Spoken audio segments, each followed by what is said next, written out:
Ang sarap maligo dito guys sa bukal guys. Ang sarap maligo.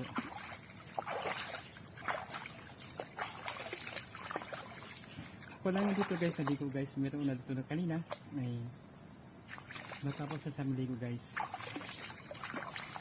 Dito na guys, wala nga mga bata dito naliligo ngayon. At ako lang nagkaligo na dito. So, let's get to it.